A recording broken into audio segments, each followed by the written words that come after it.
Well, hello, everyone. It's your girl, Gabrielle. Welcome to a brand new episode of Hot Topics. This is a show where we like to have that real talk. We like to take those things that are in the back of your mind or is it cockles? In the cockles of your mind, and we like to bring those things to the front. We tend to focus on things in education, employment, mental health, physical health, social services, families, all that good stuff. We tend to focus in that arena. And all of that is for the purpose of education and having that open dialogue and having those uncomfortable conversations. This is the show for that. This is not celebrity gossip, hot topics. This is uncomfortable conversation, education, learning, hot topics. I am excited today because I have a guest with me who is going to help me facilitate this episode, and I look forward to talking to him. So, first, what's the name of this episode? Let me tell you what the name of this episode is. So, the name of this episode is called Resiliency, right? So, this is the story of resilience and how to be resilient. We are going to talk about resiliency today. And I have a guest who is going to help me out with this. His name is Kellan Fluckiger. I hope I'm saying his name right. Let me just double check.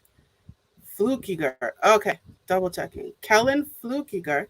And I am going to tell you about him. So let's get right into it. Who is Kellan Flukiger? Let me tell you who he is.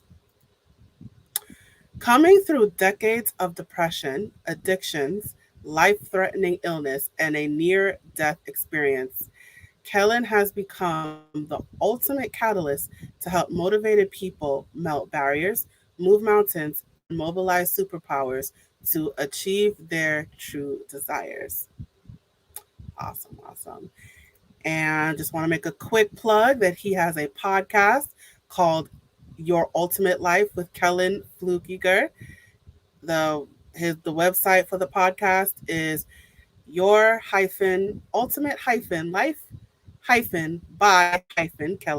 Flukiger simplecast.com/episodes. That is a very long name, but all this will be in the description in case you missed all that. But please check out his podcast, right? And he is a writer. He has many books on Amazon. So if you we'll talk about that later, but he has a multiple of books that he wrote, and they are all on Amazon.com. For those of you watching this on video, it is at the bottom of your screen. And for those of you listening on audio, don't you worry, this will be in the description. Just want to make that quick plug that he also has many books. All right, without further ado, I'm going to bring Kellan to the stage. Hi, Kellan, how are you doing today? I'm just fantastic. And before we even start, I just want to, on your own show, honor you for the work that you're doing. I listened to your introduction about difficult topics and talking about things that are sometimes hard. And that's important. It's important that we do it. We've had COVID, we've had all that stuff. And I know how much work podcasting is, and especially with video and everything else. So I just want to honor you for the effort that you're making to do that. Thank you. Thank you. I appreciate that honor. I will take it. All right. So, Kellan, you have an amazing story about resiliency. We're here to teach people about resiliency, and you are the epitome of resiliency, and I want you to share your story. So, I'm going to hand over the baton, and I'm going to let you just go ahead. All right. Well, I'll take the talking stick. Yay. You know, resiliency, it is, the ability to bounce back from things that are hard or that are unexpected. You get knocked down, you stand up. That's kind of what resiliency is. And I didn't ever intend to be the poster child for that. I didn't start out life or at any point say, I'd like to have all kinds of crap happen to me so that I can figure out how to be resilient. It just sort of developed that way. And I share that because there's nothing particularly interesting about this process, meaning I'm nobody special. If I can do this kind of recovery that I'm going to describe and be resilient in these ways, you can too. And that's what's most important, because my story is going to be whatever it is. What's important to you is your story, where you are, what you're struggling with, and that feeling that you're alone, nobody understands, and there's nothing you can do about it. And oh no, I'm here to tell you there is opportunity and possibility for you to be resilient. My story started when I was young. I was a kid, and I grew up in what looked like a typical two-parent household. And it was anything but typical. My mom got married really young, and she had I'd say fanatic, but a real, fanatic devotion to a particular religious kind of thing. And she enforced it all with discipline that today would be felony child abuse. I got beat regularly and all the way through my childhood. And I even remember in high school, getting dressed for PE, physical education, last in the locker room because I didn't want anybody to see I was black and blue. And so I would get dressed last because I was so ashamed of being so awful that I deserved, to be black and blue. What that did is I left home at 17, convinced that I was no good, convinced that no matter what I did, I wasn't good enough. And at the same time, I had this weird countervailing need to prove to my mom that I was okay, because of course she must be right, because religion and God, she must have God on her side, so I must really suck. And that's kind of this sort of opposing views that I had. I'm not okay, but I have to prove that I am. What that led me to do, I never talked to anyone. So that's the first mistake I made, was keeping all of that inside. I never shared my struggles, my feelings of inadequacy, effectively my depression, for decades, literally decades. So for 35 years, from 17 to 52, I can summarize that whole period of life by saying I lived on a roller coaster of creating success and then trashing it. So I created financial success, got a good job, made good money, and then wrecked it by doing something stupid. Then I would create success again and wreck it. And I did that several times. And the funny thing, sad thing, I guess, is that each version of that got higher and higher, meaning more success, more money, and then bigger crashes. I also did that with relationships. So I got married and divorced 3 times. And I certainly wasn't a good partner. I never set out to do that. In fact, I had committed I was going to be a great partner and a great dad and all that, and failed at most of it. So by the time I was 52, that 35 years had passed. I had been in and out of rehab. I'd been addicted on and off to different substances. I had made so much money that all of the addictions that I was subject to didn't matter. I never got caught, but my life was a wreck. So behind me, I had this sort of battlefield, and there was no reason or hope for me to change. Now, in that circumstance or yours, there's always opportunity to change. I just ignored it all those years. I knew I should do something different, but I never got the help. I never went to get help. I never talked to anyone, and that just sort of repeated itself. Finally, at age 52, a very dramatic thing happened that, again, was an invitation to change, and this time I accepted it. So what happened was, in August of 2007, which is 15 years ago next month, I was at the pinnacle of my career. I was making a lot of money, ridiculous amounts of money. I had like 6 cars and stupid stuff, right? More money than you need. And I had 4 kids. I was single again for the 3rd time. I had 4 kids living with me who were all teenagers. I had 10 total. I know that sounds unbelievable, but they were all mine. 3 of them were grown up and married. 4 were living with me, and 3 were living with, it's embarrassing to say, but one of my ex-wives. And that was the situation. I was an addict. I was using $3,000 a week cocaine, and I was a total personal wreck. In August of 2007, I came home from work on a Friday, And I was going to go out and party for the weekend because that's what I always did. And for some reason, I had this sense, this urgency to turn on the TV. Now, that doesn't sound like anything except I didn't watch TV. I had the biggest stuff you could buy installed because that's stuff you do when you have more money than you know what to do with. Kind of stupid. But I picked up the remote and I'm like, ooh, I don't know how to turn this on. So I had to ask one of the kids. My 16-year-old daughter came in and punched some buttons and threw the remote at me and left the room. And it landed on a program I'd never heard of, which is not weird because I'd never heard of much. And the name of the program was Intervention. Now, Intervention, for those that don't know, is a reality TV show about families who stage professional interventions for busted loved ones. And I watched about 10 minutes of this program, and the protagonist was a high-ranking executive with a cocaine problem. So I'm watching my own story on TV, and I said, well, I'm not going to watch this crap. So I turned it off, walked around the house, did some other stuff, did the dishes and a few things, and got ready to go out. And then I felt absolutely compelled to turn on the TV. So I did, and this time I knew how. And the program I'd been watching started over. And no, I didn't have a recording device. And no, it wasn't on the schedule. And no, it can't do that. I understand that, but it did anyway. And it freaked me out. I'm like, holy cow, I guess I should watch this. So I watched it and it went badly. The guy yelled at his family and swore he had no problem and stomped out, and it ended. And it freaked me out enough that I didn't go out. I went to bed instead. When I went to bed, I went to hell. And what I mean by that is I went somewhere. It felt like I was out of body in a theater. It was dark and there was no voices and a stage. And the scenes on the stage were of my life. And they were slow. It wasn't like flashing before my eyes. Every scene was focused on suffering.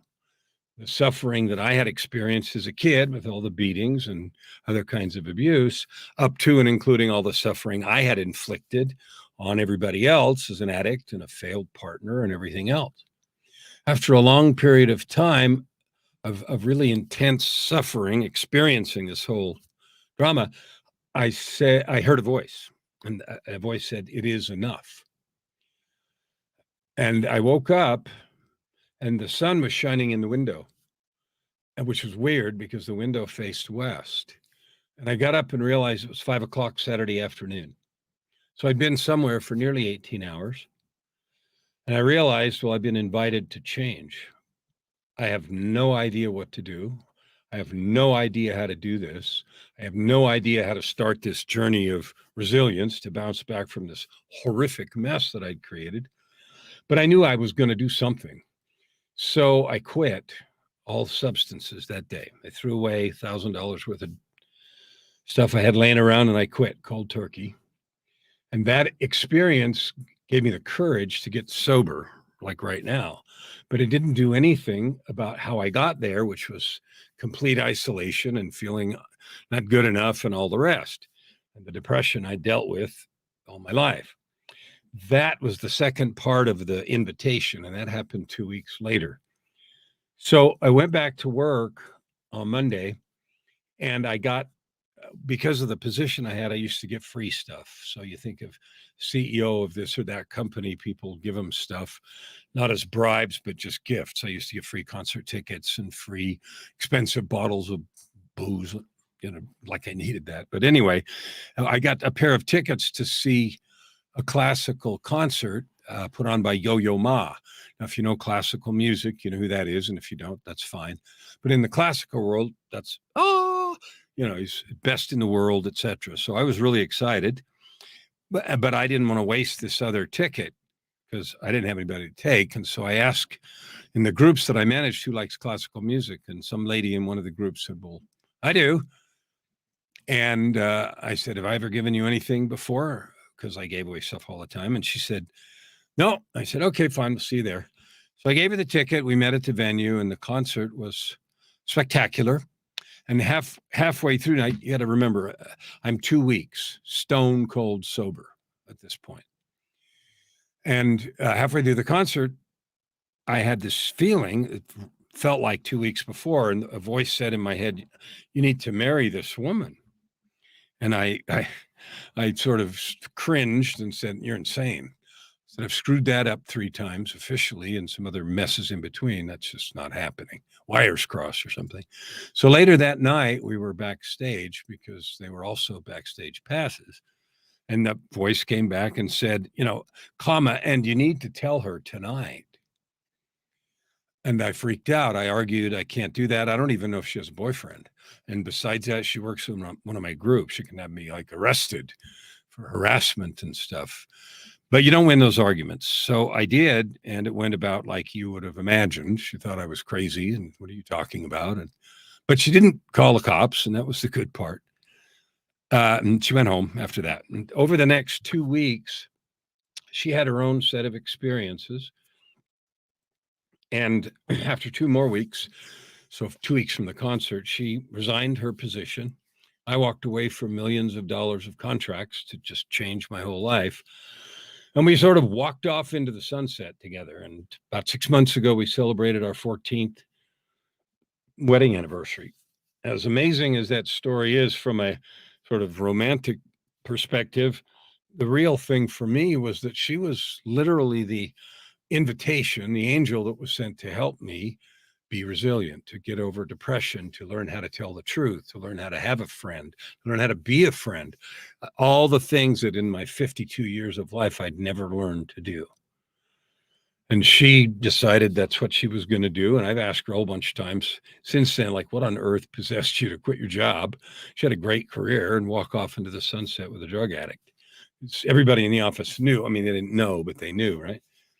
And she said, I just knew to the core of my soul it was the right thing to do.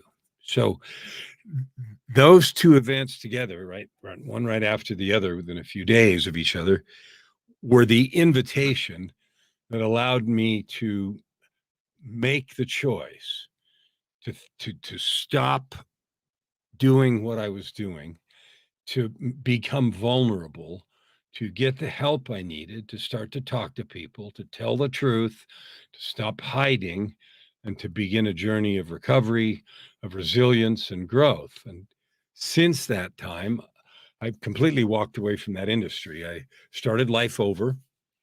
I have created a coaching practice now, and that's what I do. I'm a life coach and business coach, and I have clients around the world.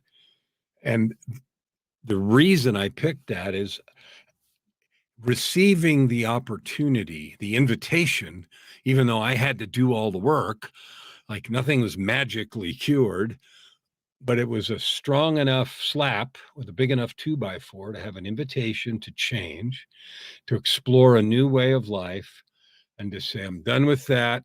I don't know where I'm going and I don't know how to do it, but I'm going in a new direction. So since that time, I've dedicated all my work, and it's the only thing I do, to helping people who are who want to change their lives in an upward direction in a powerful way. To the way I describe it is end addiction to mediocrity, end addiction to just settling for what's obvious and easy. And that's what I've been doing for the last 15 years. It'll be 15 years next month. And in the process, as Gabrielle mentioned, I've written a bunch of books, 16 books, and, speak on stages and all that sort of thing. But it's all in service of helping people make the kinds of changes in their lives that they want to. They don't have to be addicts. They just have to be someone who yearns to have a joyful, I call it the ultimate life, which is why my podcast is named that, to get rid of the barriers and the nonsense we believe and believe in yourself, bet on yourself, trust your intuition, and to move forward with the idea that you are important and that our biggest opportunity is to add good to the world. And I use that phrase because, we all add carbon dioxide just by being alive. But what else do we add to the world? Positivity, negativity, help, complaining. Are we owners of life? Are we victims? You know what I mean? And so that's what I chose to become. Is a I call coaching the people encouragement business because there's so much encouragement needed. There's plenty of struggle. There's plenty of negative things. Being a coach and helping people who want to grow and to expand and are willing to do the work is the most fulfilling work that I've ever done. Far more fun and better than all that other stuff I did for 30 years in that other career. So that's the story of how I went from sort of busted to healthy or becoming healthy. And the work was tremendous. I mean, Joy and I had to spend, oh, I didn't tell you the funny part. And my wife's name is Joy. Like, you can't make this up, right? And she has been and become my business partner. She does all of our computer stuff and runs our contractors and does, the funnels that you have online when you do internet marketing and all that stuff. And so she's a full-on life partner and business partner. And the way I think about it was the angel who came and gave me the invitation to make a sudden and complete about face and walk away at 52 from my entire old life and start all over again. The reason I've shared all this is because if there was ever a person who was a candidate to be sort of left at the bottom of the canyon, it was me. The battleground behind me was a wreck. The wrecked relationships, the angry and frustrated divorces, just a pile of negativity would fill a book. In fact, it did. I wrote a book, Tightrope of Depression, my journey from darkness, despair, and death to light, love, and life, and told the whole story in much more detail. So it does fill a book. And if I am worthy of an invitation, then so are you. It doesn't matter where you are. It doesn't matter what's happened before. You and I both, we each have our hands on the controls of our lives. And if you want to do the work, get the help, make the changes, about face, whatever's required, you can have what you want. You can get up one more time, no matter how many times you've fallen. And resilience is a learned and practiced characteristic. It's not given, it's not automatic. It is something we learn to do. It's something we choose to do because we simply refuse to give up. We refuse to let someone else or some other circumstance determine our lives. We're going to do that for ourselves. So that's the story. Should I continue or do you want to jump in and ask some questions? I will jump in. So I listened to your story, and it sounds you went on a roller coaster, right? You grew up in an abusive home, and then you became a drug addict, married and divorced 3 times. Sounds like you may not have a strong relationship with your kids, so you went through all that, and you had all this money, you didn't know what to do with it.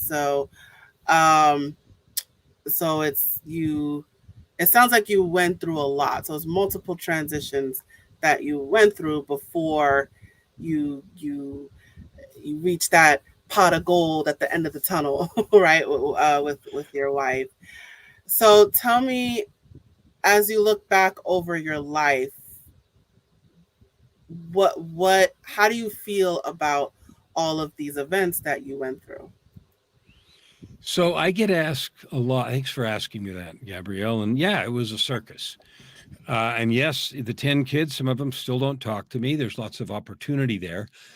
But here's something I want to share with you and with your listeners. I used to spend a lot of time and emotional anguish feeling guilty about the ruined relationships, feeling guilty and terrible that some of the kids are estranged, don't talk to me even to this day yet, and conveniently blame all the problems in their lives on what a jerk I was and all the rest. I used to let that just wreck me. My fault, my fault. If I'd only this, if I'd only that, if only this and that. And of course, when they were in struggles, they would join in, and a lot of verbal abuse and blaming and negativity. What I learned is that that doesn't serve anyone. It doesn't serve them because it doesn't allow them to take responsibility and create their own life like I finally did. Nobody came to my rescue. I didn't have any scapegoat. I mean, I could have yelled and blamed my mom or other things, but none of that fixes anything. So I finally realized I needed to do whatever I could to make things right, and I did, apologies and all that sort of thing. But after that, I needed to forgive myself. And that doesn't mean pretend things didn't happen. That doesn't mean, oh, no big deal. It means sincerely do what you can do and then let it go. Because continuing to hold on to that, whether you did something to someone like I did by being a bad dad and my addictions and everything else, or whether someone did something to you, holding on to that anger or justice or um, guilt and shame, all that does is limit you today. Some people have said holding a grudge is like drinking poison and waiting for the other person to die. It never happens. And all that it does is make you sick or me sick. And it did. It drove me nuts until I finally took advantage of the opportunity to forgive myself, forgive my mom, forgive everybody, everything, because then I am free. So forgiveness is simply a choice to let everything go so that the events of the past have no more power in the present. All that happened when I held on to stuff is it limited my ability to do good. Now that I've let all of that go, I don't hide anything. I've told the stories and apologized and done all the things that I can do. And now I can live completely free and clear in my love and effort to help everybody I can, completely open to future possibilities for reunification and all those things. And you know what I know in my heart? There will come a day, but it won't be at my choosing. It'll be when each of them individually make a choice that they no longer want to carry negative things in their lives because they want to be free. And I can't force that or drive it. So I get asked a lot, Kellan, given all the battlefield and all the wreck, what would you change if you could go back? And the answer is nothing.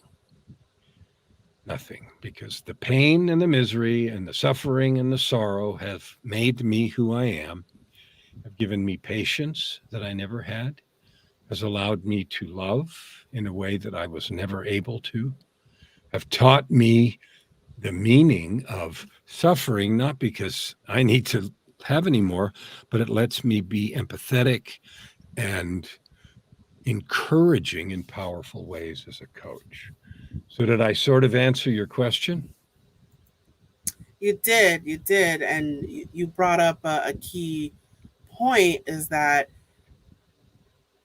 yeah, your children may not some of your children may not want to talk to you.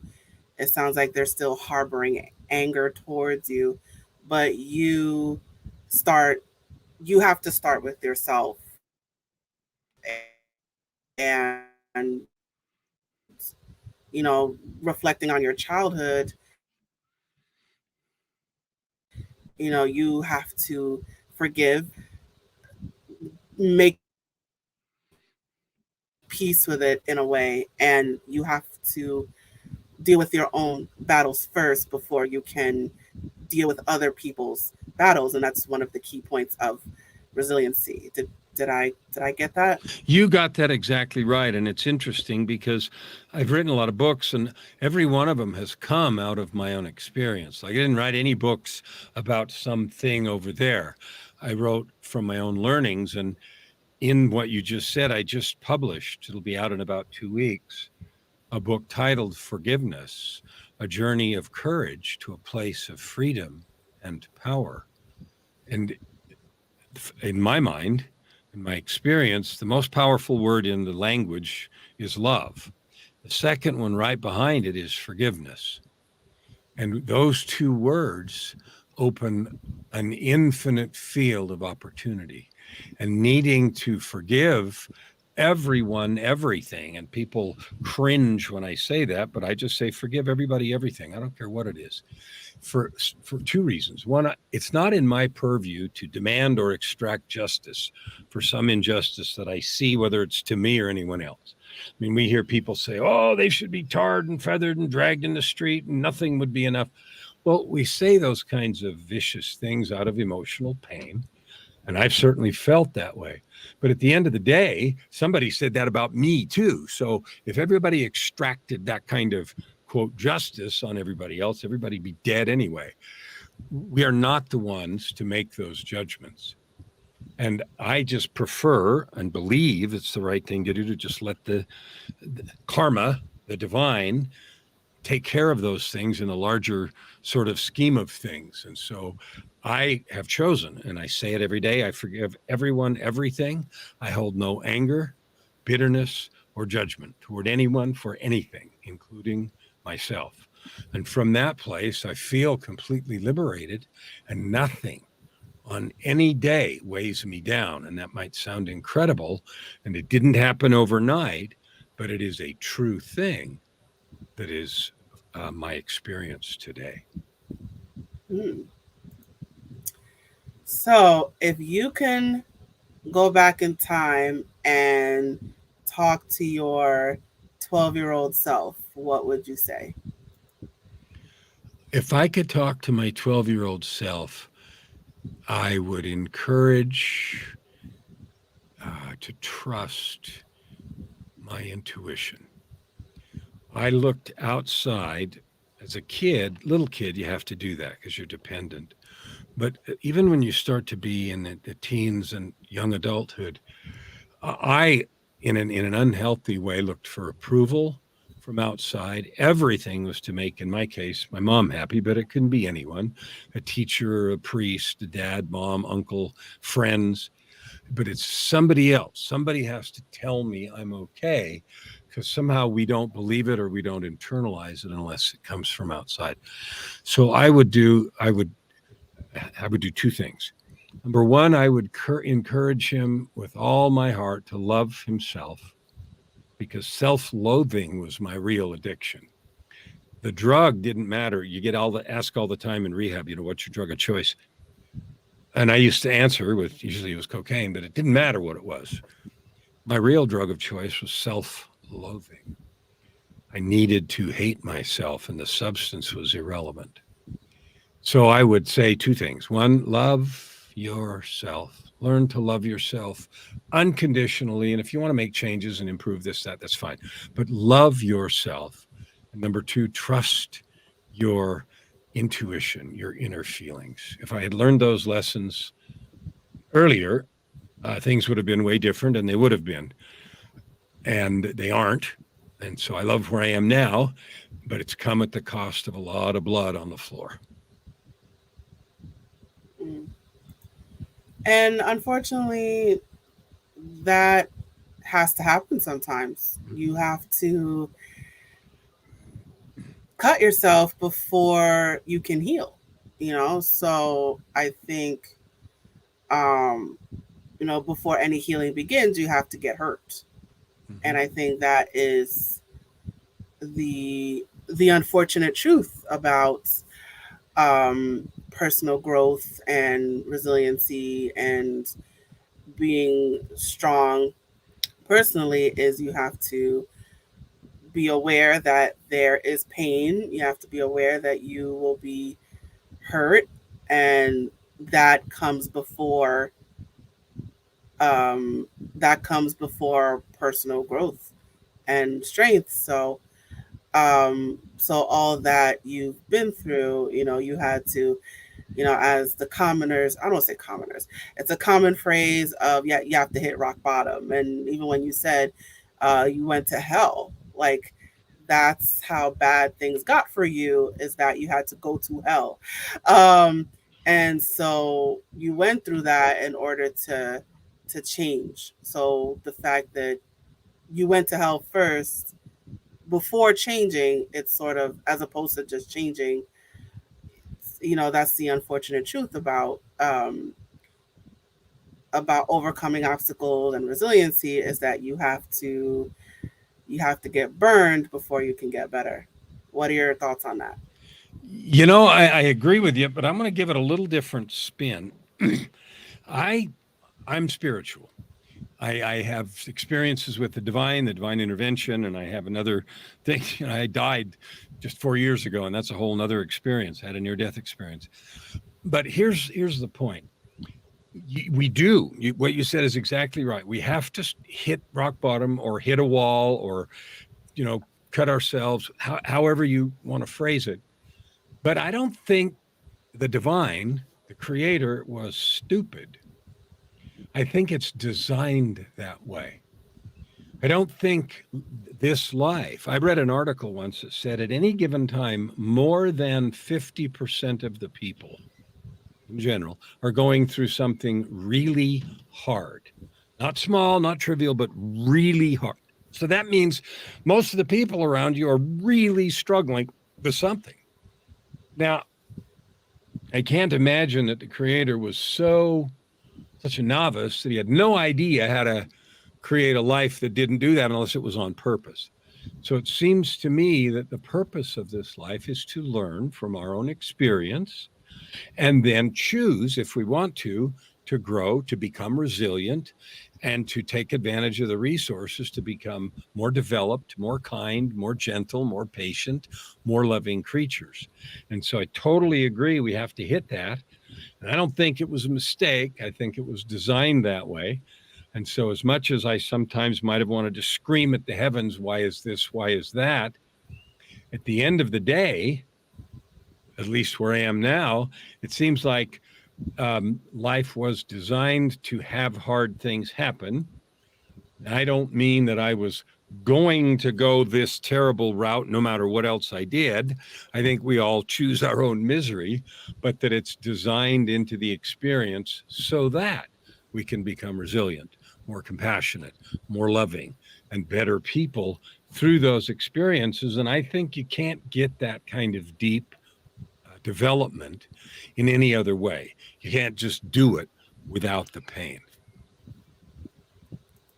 Absolutely. And and on that spiritual sense, when things like, um what I see happen a lot is with school shootings. When they happen, people want to say, or bombings, um people want to cry out to God, like, God, why do you let these things happen?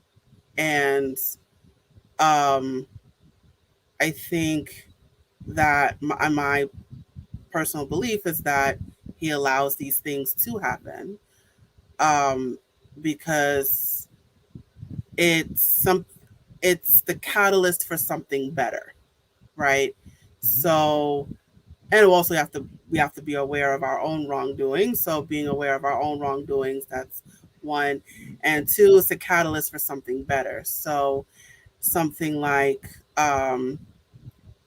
because of the school shootings, now there's this push for, gun control and gun reform. So, because of something traumatic that happened, it's the push for greater things among all of us. You So, know, there's a thought I have right there with that, and that is, I think you're right. I think that the best change is internal. So we have these terrible things happen, and people suffer.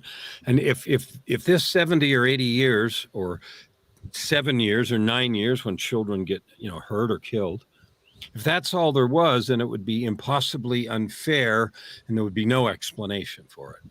But if we remember that this life here is just this tiny dot in a much larger picture, then it's less difficult. And it's not that we're not sad that those things happen, but they're not gone. But I think I agree with what you said, and I'm wondering if the biggest change isn't. Um, I agree with the externalities like better safety, better gun control, more sensible things. But what about, and maybe I'm just being hopeful, what about parents who say, look what that kid did. I wonder if I'm neglecting things. Holy crap. I wonder if I'm paying attention like I ought to. And the whole myriad of personal questions that individuals who either see it or who are participating, peripherally, not necessarily one of the victim's parents, but others who say, you know what? Maybe I'm not paying enough attention to my kids, my circumstance, my this or that. And the sorrow, the collective sadness that we feel also, at least in me, spawns a yearning for me to examine my own life and say, am I neglecting something important that isn't this, but anything else? And so there's a whole pile of external things that might change, which you listed some of them, and those are good. And I'm also thinking, hoping at least, that there's a pile of internal things that people look at in their lives, because broken people do dumb, do sad, hurtful, cruel things. And it is only awareness, choice to act, noticing something is broken is the first step to changing it, and then choosing to act. And maybe these things also function as catalysts to help people look at their own lives and say, what am I missing here? Absolutely. I'm glad you brought that up. That and again you brought up another key point is that because of these traumatic things that are happening in the country, it's it's making parents look at themselves and say, what can I do to prevent the next school shooter? And I don't I didn't mean to deviate here, but listen, I'm going for it. So as and all that we learn about school shootings, about it's the kid that's being bullied, who's being abused at home, who's being neglected, who's struggling in school because of a disability and no one's attending to it, and school's overcrowded, and so these all these things that's happening, and it just explodes. And of course, getting a gun is easy, which adds to that. So all that, it makes us look back, and because when we compare the school shootings, we look at the shooter and we compare their behavioral profile, and we notice these things in common, that men it's between the ages of 16 and 25. They're bullied, they're loners, they're angry, they're abused at home, and it's all these things that are being brought to light, and it forces parents, I think, to look at that and say, what am I doing? Am I what do I need to do for my son to prevent the next school shooter? And even in I remember in one of my Sunday school um, lessons, after the Uvalde school shooting, we had the difficult discussion with the kids about what happened, and one of the things that we brought up was, listen, if you ever feel angry, if if you are upset about something, don't hold it in, talk to somebody about it. So we had to stress, mental health. We had to stress, like, don't hold it all in, talk to somebody about it, talk to a parent, talk to a counselor, talk to somebody. Don't hold it in, because then you'll just explode and go get a gun, or you'll explode and get a knife and stab somebody.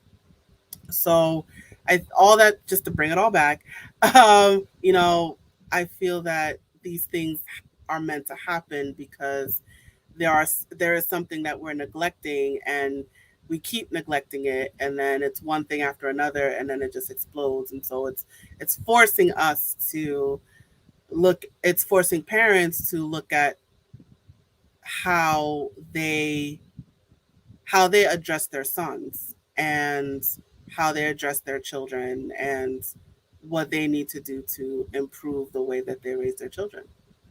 I'm glad that you brought that up.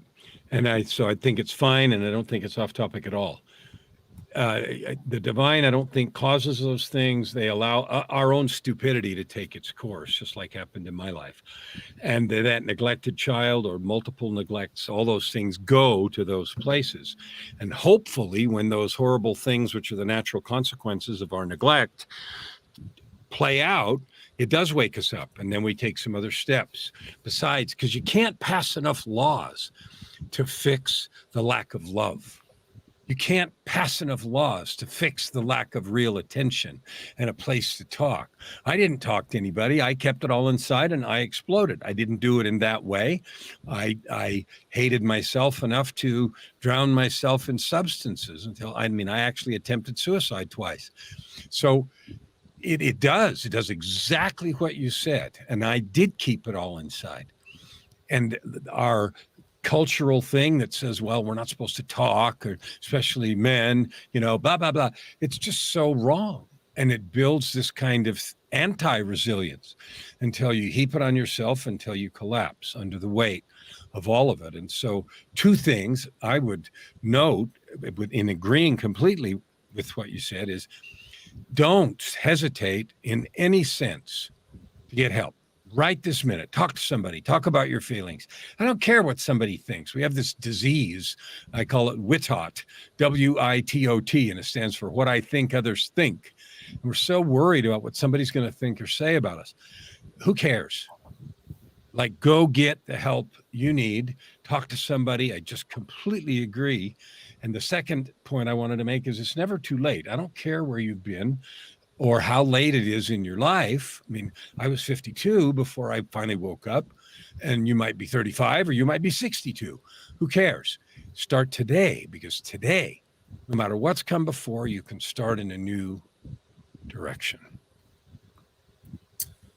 Fabulous. And on that note, all right, I'm going to start to wind things down. So, do you have any final words of wisdom that you would like to share with our audience? Yeah, I do. And I don't know that they're words of wisdom, but it's this.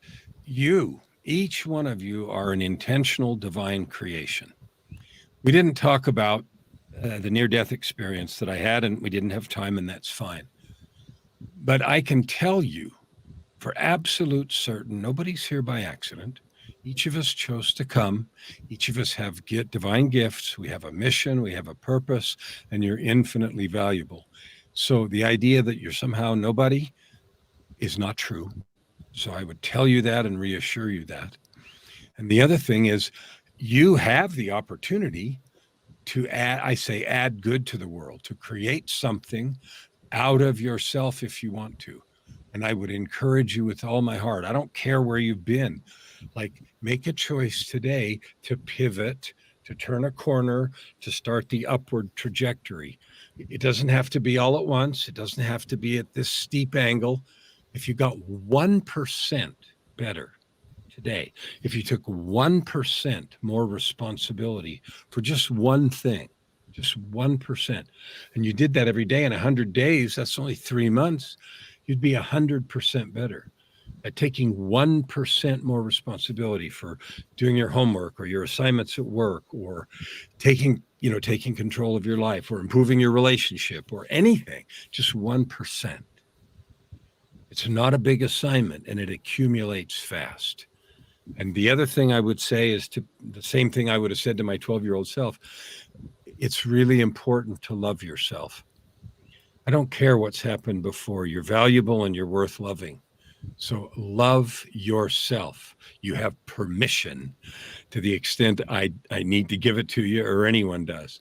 Love yourself furiously. And I don't mean self-indulgence. Love yourself as a divine being and take good care of you. You're valuable and you're important. Wonderful. That is such great advice. And thank you so much for sharing that. And thank you for coming on the show. All right, so it's promo time. All right, so Kellan Fluckiger, He is all over that social media, you guys.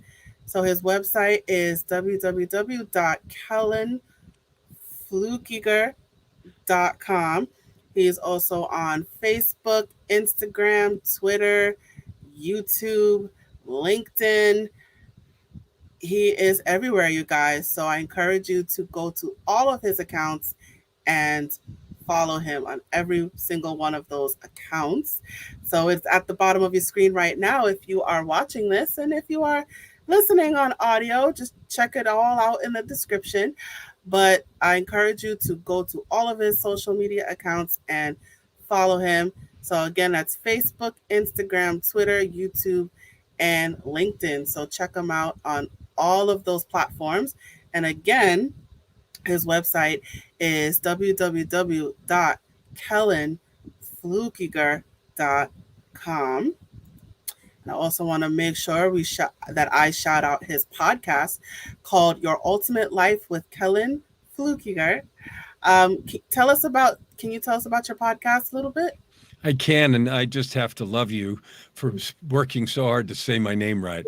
People ask about finding me, and one of the fun things I get to say is, with a name like Kellan Fluckiger, I can't hide, right? The only reason people never don't find me is because they spell my name wrong.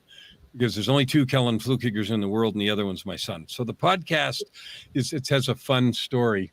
At the beginning of the pandemic, March of 2020, when things were just starting to go crazy and lockdowns were first starting, and cases were exploding, and everybody was a little worried, and maybe somebody for 5 minutes thought this was Armageddon. Oh no, the world's ending or something. We're all going to die from whatever this new fungus is. So somebody called my wife, Joy, my business partner, who knew that I did speaking, and said, does Kellan have a podcast? Because he was looking for something to, motivational, whatever. And we didn't. But she said, yes. So she came downstairs and said, we have a podcast. And so I started Your Ultimate Life. And I define that as a life of purpose, prosperity, and joy that you create by serving with your divine gifts. So that's how it started. I did it daily for 2 years almost. And then I decided about 6 weeks ago to go to it twice a week, not because I can't do it every day, because I did, but I wanted to have the episodes a little longer. Daily, they were short, like 15. Twice a week, they're about a half an hour. But it turned out that I had just so many episodes that it was hard to, promote them and do the kinds of marketing that I ought to do. And I'm going to try twice a week for a year and see how that goes. So Your Ultimate Life, it's on all the regular podcast places. It's free. It's everything that I know about building a life of purpose, prosperity, and joy. Fabulous, fabulous. So check out his podcast, Your Ultimate Life with Kellan Fluckiger. It is, I have to take my time saying your name. You could check out his podcast wherever there are podcasts. So please check that out. Actually, I'm just going to go back and just shout out your social media again.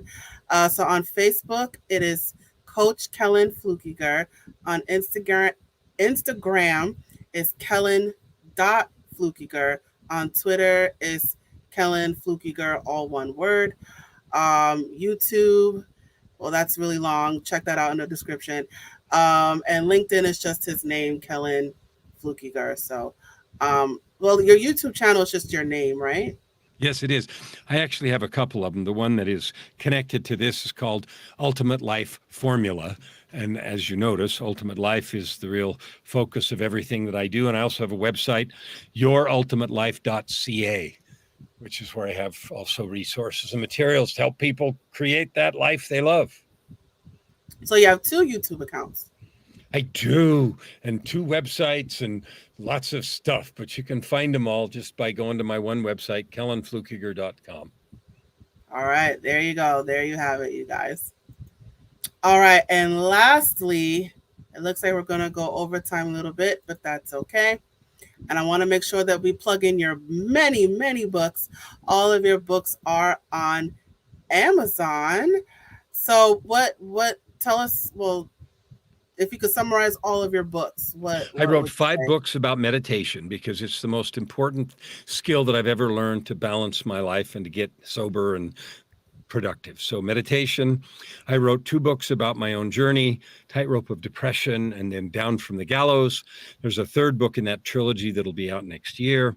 I wrote 3 books about my near death experience. One's called Meeting God at the Door, Conversations, Choices, and Commitments of a Near Death Experience. That happened 4 years ago in June. So, just a little over 4 years ago.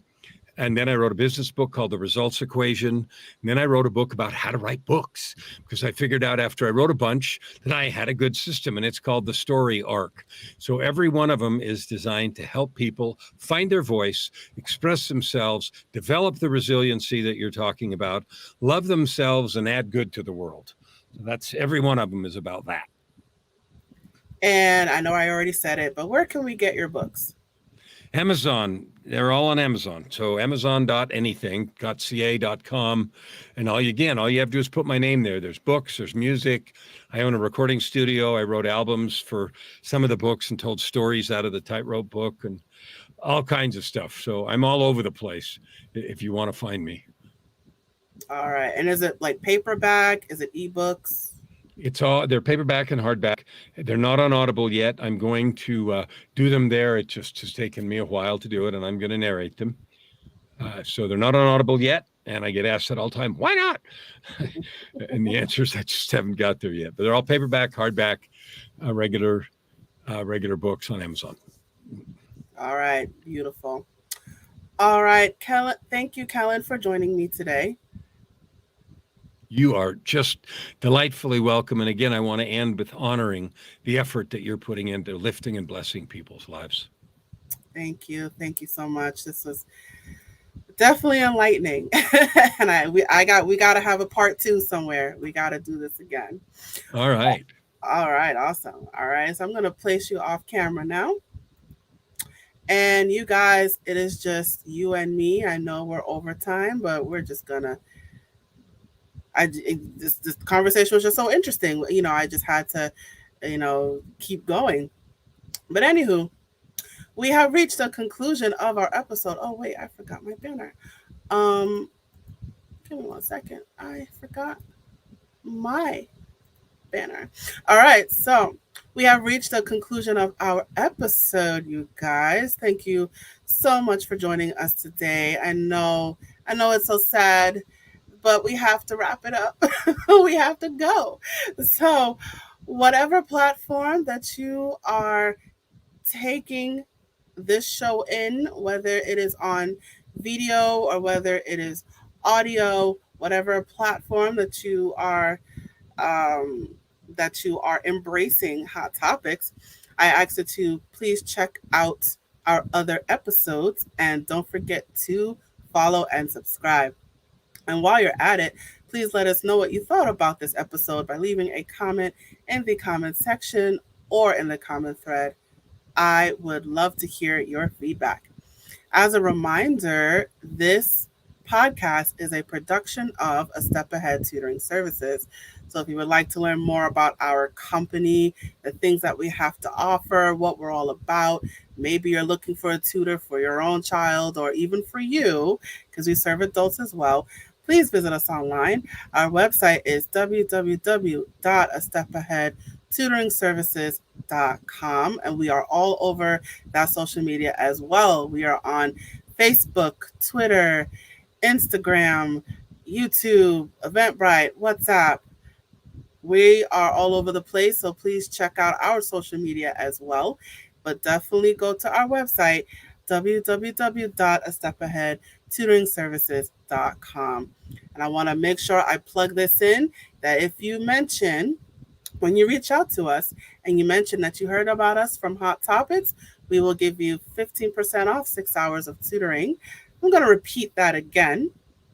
When you reach out to us and you say, hey, I heard about you from that Hot Topic show, we will give you 15% off 6 hours of tutoring. So there is no excuse for you not to seek tutoring, let alone our services. So I definitely encourage you to do that. And I also want to make sure that I plug in our email list and our texting list. You will receive exclusive offers, discounts, promotions, everything that is A Step Ahead Tutoring Services.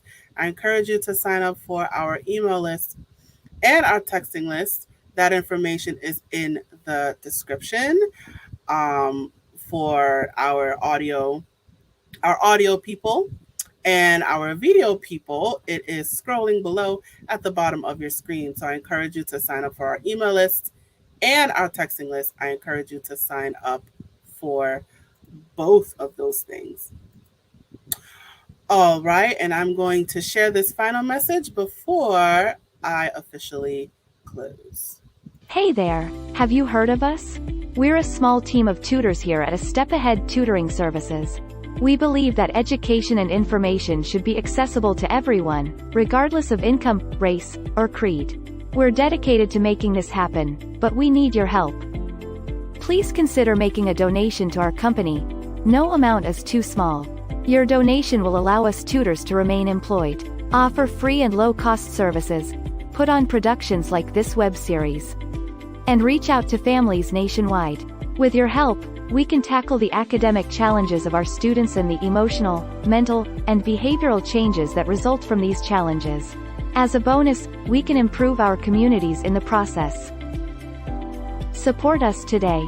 Send your donation by Cash App to $ASATS 2013, by PayPal or Venmo to @ASATS 2013, or by Zelle to success at astepaheadtutoringservices.com. For our Facebook Live viewers, you can also send us a star. Your support means a lot to us. Please note, we're a for-profit company. We're not a charity. Your donation may not be tax deductible. Please consult a tax professional.